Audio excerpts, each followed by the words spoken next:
रात गहरी हो चुकी थी। आसमान में आधा चांद टना हुआ था और ठंडी हवा धीरे धीरे पूरे गांव में घूम रही थी। ये गांव था देवगढ़, एक छोटा सा पुराना सा गांव जहां कच्ची सड़कें थीं, मिट्टी के घर थे और दूर दूर तक फैले हुए खेत थे। दिन में यह गांव बिल्कुल शांत और सुंदर लगता था, लेकिन रात होते ही इस गांव की हवा में एक अजीब सी खामोशी भर जाती थी।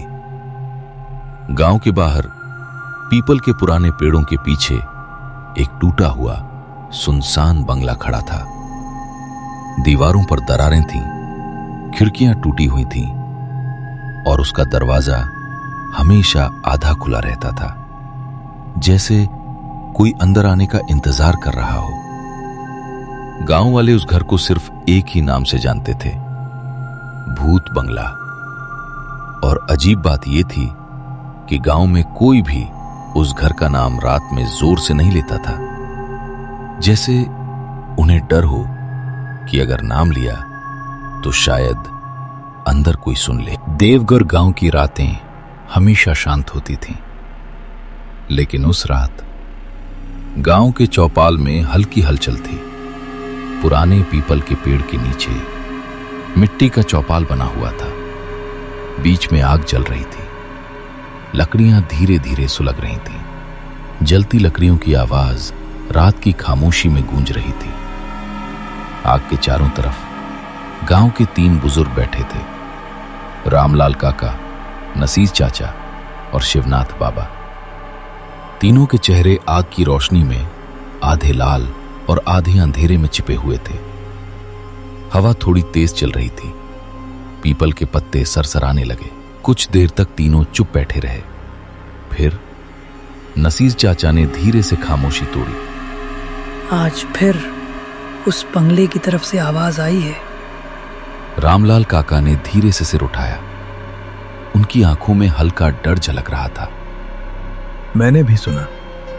रात करीब 12 बजे जैसे कोई रो रहा हो। मैं तो पहले ही कहता था उस घर में कुछ है, कुछ ऐसा जो अभी तक गया नहीं। 25 साल हो गए, लेकिन उस रात की आवाजें आज भी कानों में गूंजती हैं। तुम लोगों को याद है उस रात क्या हुआ था? कैसे भूल सकता हूं। पूरे गांव ने वो चीखें सुनी थी, औरत की और बच्चों की। पहले एक चीख आई, फिर दूसरी, फिर जैसे पूरा घर रो रहा हो। हम सब दौड़कर वहां गए थे, पूरा गांव, लेकिन दरवाजा बंद था, अंदर से बंद। हाँ, अंदर से। हमने दरवाजा तोड़ा और अंदर कोई नहीं था। पूरा घर खाली, ना आदमी, ना औरत, ना बच्चे। लेकिन दीवारों पर निशान थे, जैसे कोई घसीट कर ले गया हो। तीनों कुछ देर चुप हो गए। सिर्फ आग की आवाज आ रही थी। अचानक हवा तेज चलने लगी। पीपल के पत्ते जोर से हिले। नसीर चाचा ने धीरे से कहा, और तभी से वो घर भूत बंगला बन गया। कहते हैं उस घर में आज भी किसी के कदमों की आवाज आती है, और कभी कभी खिड़की में एक परछाई दिखाई देती है। बस करो बाबा। डर गए क्या? नसीर चाचा कुछ बोलते उससे पहले आग अचानक जोर से भड़क उठी। तीनों चौंक गए। कुछ सेकंड तक कोई कुछ नहीं बोला और चौपाल के पीछे अंधेरे में जैसे कोई खड़ा होकर उनकी बातें सुन रहा था। चौपाल की आग धीरे धीरे सुलग रही थी और बुजुर्गों की बातें रात की हवा में घुल रही थी, लेकिन उन्हें पता नहीं था कि कोई और भी उनकी बातें सुन रहा था। चौपाल से थोड़ा दूर एक पुराने पेड़ के पीछे 4 परछाइयां खड़ी थीं। 4 बच्चे, गांव के सबसे शरारती और सबसे जिगरी दोस्त। रवि सबसे आगे खड़ा, चेहरे पर हल्की मुस्कान, डर उसके पास भी नहीं भटकता। इमरान थोड़ा पीछे, लेकिन आंखों में शरारत, हर बात में मजाक ढूंढने वाला। सोनू पेड़ के पीछे आधा छुपा हुआ, बार बार चौपाल की तरफ देख रहा था, जैसे अभी भाग जाएगा। अमन सबसे शांत, लेकिन उसकी आंखें सब कुछ ध्यान से देख रही थीं। इमरान, भाई ये बुजुर्ग लोग भी ना, हर रात वही कहानी, वही भूत बंगला, कुछ नया नहीं है इनके पास। अरे छोड़ यार, इन लोगों को बस डरने की आदत है। गांव में कुछ होता नहीं तो कहानी बना लेते हैं। लेकिन तुमने सुना ना, वो बोल रहे थे कि चीखें आई थी उस घर से। और अगर वो सच हो तो सोचो, पूरा परिवार अचानक गायब हो जाए और घर अंदर से बंद हो। ये कैसे पॉसिबल है? कुछ तो हुआ होगा वहां। हुआ होगा, लेकिन भूत वूत कुछ नहीं होता। इमरान, हाँ भाई, अगर भूत होता तो अब तक पूरा गांव खा चुका होता। तीनों हल्का सा हंस पड़े, लेकिन मुझे अच्छा नहीं लग रहा उस घर के बारे में सोचकर भी। डरपोक कहीं का। कुछ नहीं है वहां, सिर्फ एक पुराना खंडर है। या फिर कुछ ऐसा जो अभी भी वहां है। अचानक हवा तेज चलने लगी। चारों कुछ सेकंड के लिए चुप हो गए और उसी समय दूर कहीं से एक बहुत हल्की आवाज आई, जैसे कोई फुसफुसा रहा हो। आओ। सोनू घबरा गया। तुम लोगों ने सुना?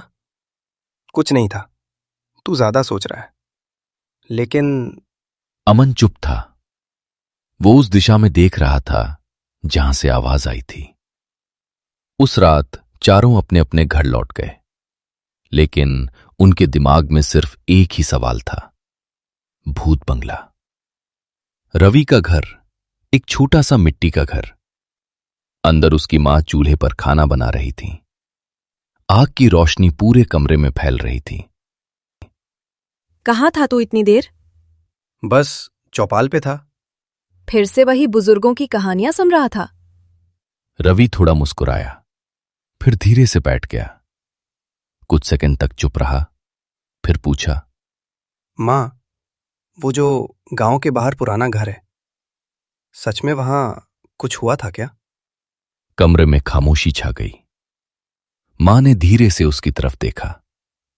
उनकी आंखों में डर साफ था। उस घर के बारे में सवाल मत पूछा कर। क्यों? और कभी उसके पास जाने की गलती मत करना। अरे मां, आप भी ना। मैं मजाक नहीं कर रही। कुछ जगहें सिर्फ दूर से ही अच्छी लगती हैं। उसी समय गांव के दूसरे कोने में इमरान अपने घर पहुंचा। उसकी दादी चारपाई पर बैठी थी। उनके पास एक पुरानी लालटेन रखी थी। कमरे में हल्की सी पीली रोशनी थी। इमरान उनके पास बैठ गया। दादी, वो जो पुराना बंगला है ना, लोग उसे भूत बंगला क्यों कहते हैं? दादी ने उसकी तरफ देखा। उनकी आंखें गहरी और गंभीर थीं। कुछ सेकंड तक उन्होंने कुछ नहीं कहा, फिर धीरे धीरे बोली, बेटा, हर जगह इंसानों के रहने के लिए नहीं होती। मतलब? कुछ जगहें अपने अंदर ऐसी चीजें छुपा लेती हैं जो कभी जाती नहीं। पापा, वो गांव के बाहर जो पुराना बंगला है, क्या उसमें सच में कुछ है? सोनू के पापा ने तुरंत उसकी तरफ देखा। उनका चेहरा अचानक सख्त हो गया। बस। लेकिन पापा, सब लोग कह रहे थे। पापा ने बात काट दी। उस घर का नाम भी मत लेना। जो बच्चे वहां गए थे वो कभी वापस नहीं आए। सच में? कुछ बातें ना जानना ही बेहतर होता है। उस रात चारों दोस्त अपने अपने बिस्तर पर लेटे थे। बाहर गांव पूरी तरह शांत था, लेकिन उनके दिमाग में तूफान चल रहा था। रवि धीरे से खुद से बोला, कल हम सच पता लगाएंगे। भूत हो या नहीं, पता चल ही जाएगा। और उसी समय गांव के बाहर पीपल के पेड़ों के पीछे वो पुराना बंगला खामोशी से खड़ा था। उसकी टूटी खिड़कियों से अंधेरा बाहर झांक रहा था। अचानक ऊपर वाली खिड़की में कुछ हिला। एक परछाई, धीरे धीरे, जैसे कोई अंदर से देख रहा।